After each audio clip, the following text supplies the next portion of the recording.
Good morning, everybody. My name is Timothy Jackson of Jackson's African Safaris. Welcome to our pre-recorded webinar. For those of you who have not been able to join our live webinars, where a group of people come together and we have a question and answer period at the end, we decided to record this, and this will be available for you to review and look at anytime when you want a very simple and basic introduction to me, Timothy Jackson, the founder of Jackson's African Safaris, and simply to learn about how we can help you in the planning of your trip. So let's get started.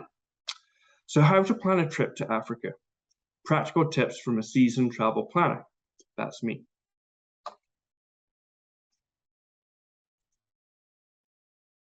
So I am a safari host. I'm a formally trained trails guide and field guide in South Africa, and I offer 2 or 3 trips every year, which you can join me on and you can sign up for, and I will, with the local guides in whichever country we're going to, will host you on that trip to add value to your experience. And I have 16 years of full-time experience. So since 2007, when I went to South Africa for my guides training, I have since then been full-time in this professional business of designing, guiding, hosting, and organizing safaris for different groups, honeymoon couples, families, even with young children, only 6, 7, or 8 months old. The largest group I've ever taken care of was 119 for a large corporate group, which my business partner and I in South Africa helped support. And it was a 10-day trip with 119 people. Incredible experience, great feedback from the company, and I'm in touch with many of those clients still today. So I have 4 years of my life on African soil. I live in Canada, Nelson, British Columbia, and in 2007, I had decided to take that risk and go and do my guides training. And since then, I have had 4 years of my life on African soil, doing guides training, doing educationals, visiting national parks and conservancies, going to travel shows, and as I said, every year hosting 2 or 3 trips in different countries throughout Southern and Eastern Africa. I've visited nearly every major national park and conservancy in Southern and Eastern Africa, including those in Madagascar. And what's really unique is I'm always trying to find somewhere new which I haven't been, and there's always new places opening up. A place I'm looking at right now and would like to get to in the near future is Zukuma National Park in Chad. For those of you really interested in primates, you may want to go to Gabon, which has some very unique species. Going to the Congo to see the lowland gorilla. Most people go to Rwanda and Uganda, and also the Congo for the mountain gorilla. But to see the lowland gorilla and some of the other unique species in the Congo is very possible and very safe to do so. And we can definitely support you in that type of a trip. So my background and passion, I was born and raised on a dairy sheep farm in the UK. My parents then went to Canada when I was 14, and they bought a small farm which became an apple farm, and they turned it into a certified organic farm for long-term sustainability. And I also at that time grew about 1.5 acres of vegetables when I was 18, 19, 20, 21, and sold those at local farmers markets and basically raised enough money for my university education, where I became an educator, a teacher of woodworking, drafting, basic mechanics, etc. So I started to teach in 1999, and then in the year 2000, I took my first trip to Africa. And it was at that time, I did a 4-week stay on different farms in Kenya through my godparents who had moved next door to me when I was a 7-year-old in the UK. And they inspired me about Africa and the life they led farming in the highlands. And when I went to Canada, they introduced me to new people who used to be neighbors of theirs, and basically started a lifelong interest in Africa, in the people of Africa, conservation, wildlife, and here I am today. So I'm dedicated to conservation. Conservation is complicated because if you don't look after local people who don't have many choices, they may then poach the wildlife. So how do we, in the travel business, find sustainable travel experiences? And that is what I try and do in my business, is I try and find ways to really give you a rewarding experience while leaving Africa in better shape than when we found it on arrival. So let's continue.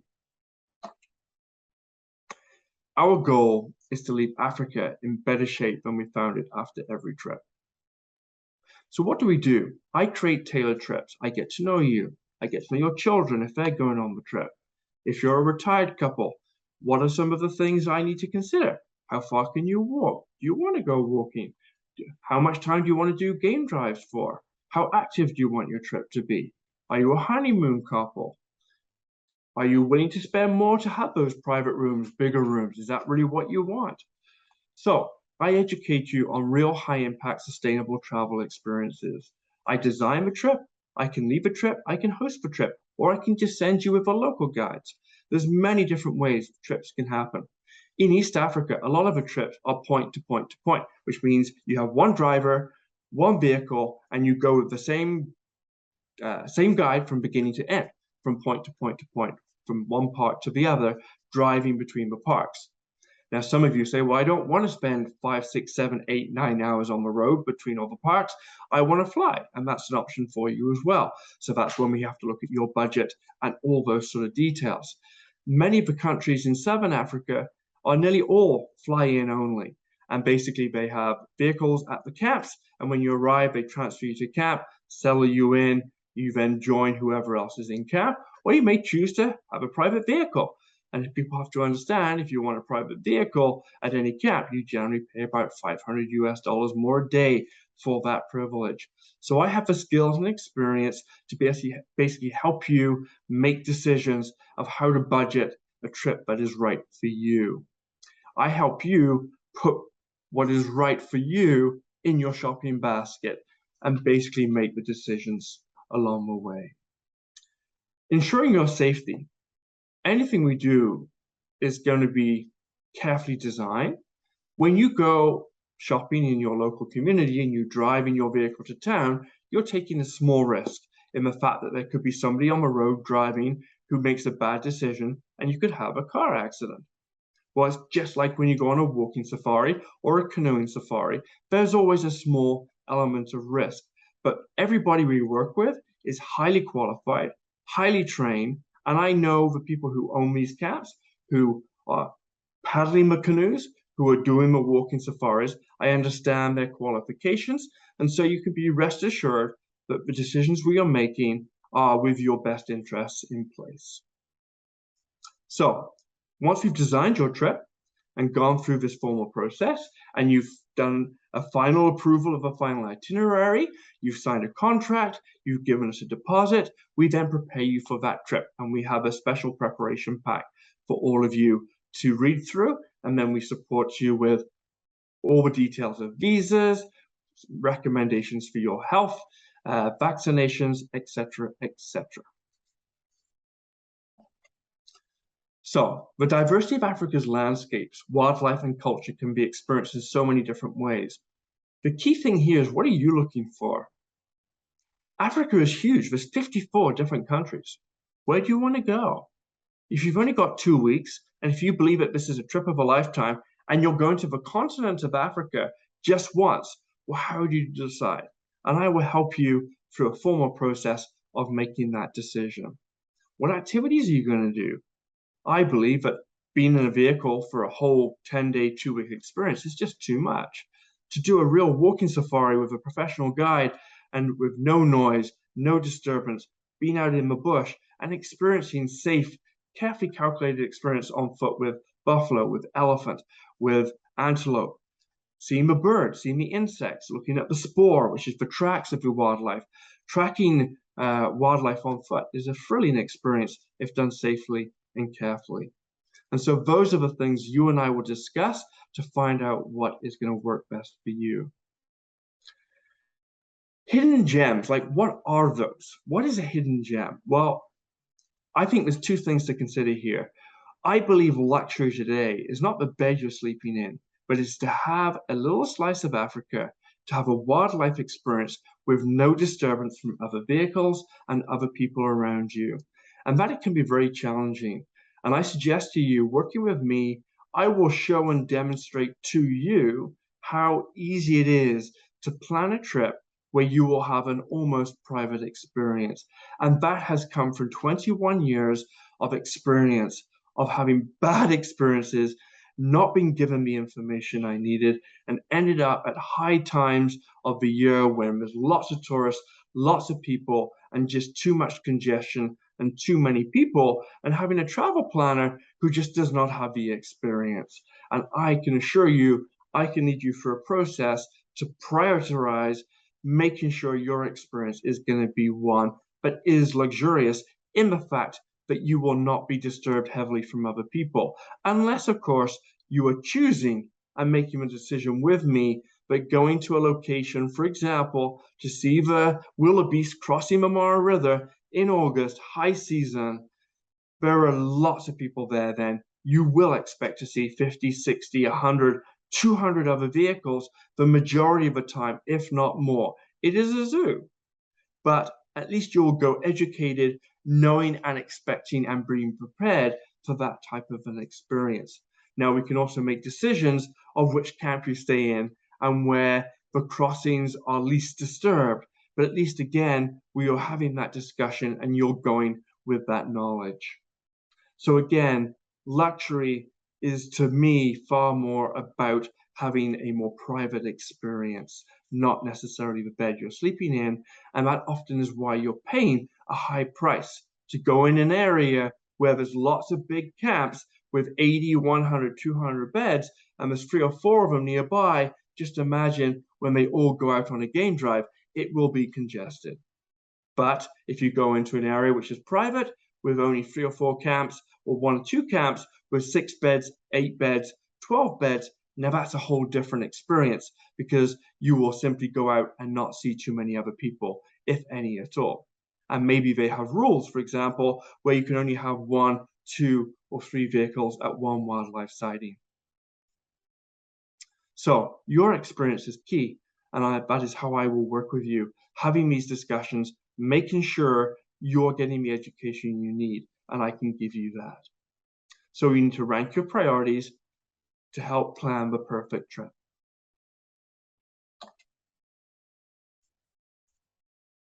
Decide when you want to go. Best times for viewing wildlife, birds, varies drastically. Do your research. Talk to me.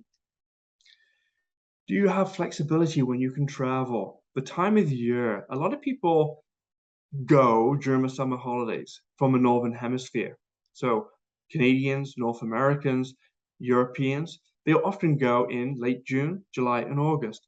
But if everybody else is going then, you'll see or you will observe that prices seem to be high then. So why not go on shoulder seasons, maybe in late September, October, November? Now, obviously, temperature. October is the hottest month in Southern Africa. So these are the details I'll discuss with you. For rainy seasons in Southern Africa, they have rains basically from December through March. In East Africa, they have a short rains and a long rains. The short rains are in November, early December, as a general rule, and they fall in different areas throughout Eastern Africa. And when you look at Southern Africa, you know, Cape Town, for example, has winter rain rather than summer rain. There's a lot of details to consider, and those are the things that in my mind, I'm understanding those, and I know that information, so I can help you plan a trip that works. Differences in weather and climate is huge, and I will help you through that process. Understanding that if you go to Kenya or Tanzania in May or late April, that is their long rains. And so, is it a smart time to go? Many of the soils in Kenya will be fine for driving when it's heavily raining, but maybe that's not the best time for you. So again, I will take you through a process, making decisions that will be smart for your experience. Learn when the best wildlife viewing times are. The general rule is that during the dry months, the leaves are falling off the trees, so you have great visibility. The wildlife is on all the water, on the lakes, on the rivers, on the streams, where there's water nearby. So there's higher density of wildlife at that time of the year. Well, that is true as a general rule. But if that's when also the high concentrations of tourists are there, say in June and July, well, remember in June actually is the coolest month in Southern Africa. So the wildlife is actually often pretty lying low. So when it's cold, all the turtles, all the tortoises, all the snakes, all the migrant birds, none of them are there then. If you wait for things to warm up in August and in September, things start becoming more alive and the wildlife gets more active. If you wait until the rains come in later November and December, now you've got all the migrants coming down from the northern hemisphere as well. So again, what kind of experience are you looking for? And I can help you determine what weather, what climate is the best for your experience. Consider the migration. The migration is all between the Masai Mara Game Reserve and the private conservancies, the Mara Triangle, and then the whole Serengeti National Park and the private conservancies, I mean Ngorongoro Conservation Area. The migration moves through those areas throughout the year. And that is basically following the rain. So the rain basically falls in a very small geographical area, and the wildebeest are following to find that new grass. And so I will help you decide what time of the year ultimately is better. And you know what? Having an afternoon rain shower is exciting. It doesn't stop your trip from being successful. To go somewhere where there's no rain and it's very dry, well, obviously, that really does in some ways limit your trip or could limit your trip. So we will go through and have those discussions and really find out what is going to be the best time for your trip. I love the shoulder seasons. It's a lower price for you. The clouds, the thunderstorms, the short rains occasionally make it exciting. So let's move along here. Just remember, don't believe all you read. There's a lot of misinformation out there. And so really find out whether the person you're talking to has the knowledge that is necessary. If they've only done 1 or 2 trips to Africa in their life, probably they are not the right person to talk to. Determine your budget range. It's tough. It's really tough to decide, how do you get the knowledge? But here's some basic things. If you're on a tight budget, I would suggest if you want to do a 10-day to 2-week trip, trips start at around the $5,000 price point, and that really is entry point if you're going into national parks. Understand that the majority of parks charge somewhere between about $80 up to about $200 a day. So just add that up over a 10-day, 2-week trip, and that's just your park fees for your tented camp, for your vehicle, and for yourself. And so having that knowledge is critical. Serengeti National Park, US dollars about $170 a day. Vehicle park fee, your park fee, and the tented camp fee. It adds up. And so having this knowledge helps you understand why you're paying so much. Okay? But it's critical in your trip to know where your money's going, and I can help you understand these things. So are you looking for a luxury experience? How do you define luxury? We already talked about this. I would suggest to you it's about you having private wildlife experiences, and we will have that discussion. Most safaris range between $5,000 like I just said, to about $20,000 per person sharing for 2 weeks. There are camps in Botswana and other places which are $1,200 a night per person sharing, $1,500, even up to $3,000 per person per night. But again, generally the reason for that in the cases of those really high-end per person per night destinations is often these things. The client has often chosen to book a private vehicle at about $500 a day. They are going to a camp that may only have 6, 8, or 10 beds or 12, and they are in a huge concession where they'll go out for the day and see nobody else. So rather than having 100 beds, 200 beds, 300 beds with different camps, all congesting around the same wildlife, you're investing in having a private experience, which means low impact on the environment, low impact on the wildlife, and you have a quiet, peaceful wildlife experience. And that is what I try, based on your budget, to achieve every single time. And even on a budget of $5,000, for 10 days, I can achieve that. But I wouldn't send you to Botswana. You would be going to South Africa. You would be going to Malawi, and I can help you through that process of decision making. Make bookings early. Plan well in advance. If you're planning a trip that has small camps and there's only 8 beds, well, the whole world is booking into these different camps. I need 12 to 16 months before you're going to go to ensure we can find the availability and we can try and get the best order. Because you're most likely going to fly between different camps, it's critical I can try and have those happen in the most logical order. So it's important, okay? And we want to give you the time to learn, to talk to me, not feel rushed in the whole experience of planning this. I have clients who have done 8, 9, 10 or more trips with me. And some of them just say, I want to go to this destination, I want these parks. Timothy, this is our budget, just go and do your job. And they trust me 100% because they booked so many trips before. Other clients really get involved.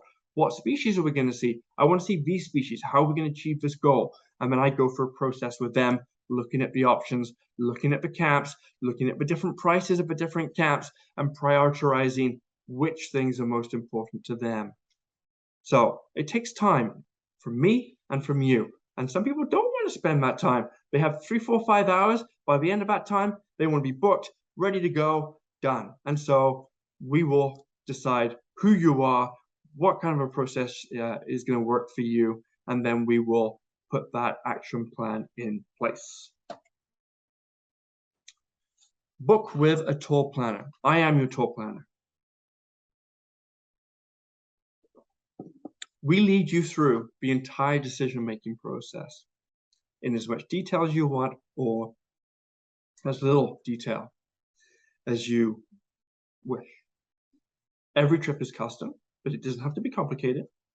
It's done just for you. We find locations that suit your interests.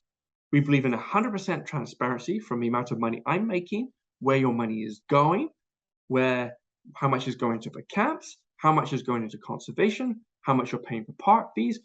All this is open knowledge. And the critical thing I want to share here is what's happened in the past. Large companies with strong ability to market their companies and get a lot of business have often negotiated 40%, 45% of what the camps advertise their nightly rates to be. And the issue with that is that money is coming out of Africa, and too much money has been taken out of Africa. And these companies have not invested and made sure the places that their clients are going are being taken care of. And who suffers ultimately are the people living around these reserves. They are not making the money. And if the camps are not able to make a viable income, their staff then suffer, the conservation of the wildlife then suffers. And so most importantly is we must all win in the process of your trip. And that is what I have been trying to do in my business, is making and ensuring justice is being done for me, making a fair but not excessive income, so that it's fair for the local people, the local communities, and everybody involved. And ultimately, every detail, every person involved down the chain, I want to see that they are have some form of equality in the process. Because if we don't take care of our wildlife, which essentially is what my business relies on, we are all going to lose, okay? And that is what I believe people like Sir David Attenborough and all their programming is telling us today, is if we don't shift or change the direction we're taking in our business decisions, there is no future. And that is clear. And so I strongly suggest to you ideas of 5% for conservation, 10% for conservation, really making your trip 100% carbon neutral is critical. So we work within your budget restraints. If you only have $4,000, if you only have $3,000, I can still help you, but ultimately I will then advise you how you're going to achieve your trip within those budget restraints or constraints. We keep you informed and safe with our travel pack, and we will make sure you're fully prepared before you go, okay? We give back to conservation as we have been talking about. So This basically brings us to the end of my introduction to my company, some of the values which are really important to us. And I want to invite you to have a consultation with us. Book a complimentary 1-hour consultation, spend an hour with me talking about, is it a honeymoon trip? Are you taking are you grandparents and you want to take your children and your grandchildren on a family safari? Do you have a baby that maybe needs to go on the trip too? All these things are possible. Do you want to hike Kilimanjaro? Do you want to hike Mount Kenya? Do you want to have a completely private trip with a private jet? All these things are possible. Whether you have $200,000, $500,000 as a large company doing a corporate trip like my group with 119, or maybe you only have $3,000 and you have 4 or 5 days after a business trip in South Africa and you want to have a beautiful walking safari in the Northern Kruger. Well, I can match you with people who will take care of you, who will look after you, even in those lower price points. And so basically, have a discussion with me, learn about what we can do, learn about what I can do to ensure Africa, local people, conservation, all these details are well taken care of. So thank you for your time. In our normal live webinars, we have a question and answer period, which follows, which obviously won't happen today. But please do reach out to me. Reach out to us at info@jacksonsafricansafaris.com. You can follow us on Instagram at Jackson's African Safaris. You can find us on Facebook at Jackson's African Safaris. And also look me up on LinkedIn if you wish to, whichever platform is your favorite. And again, thank you for your time and look forward to talking to you in the very near future. Have a wonderful day.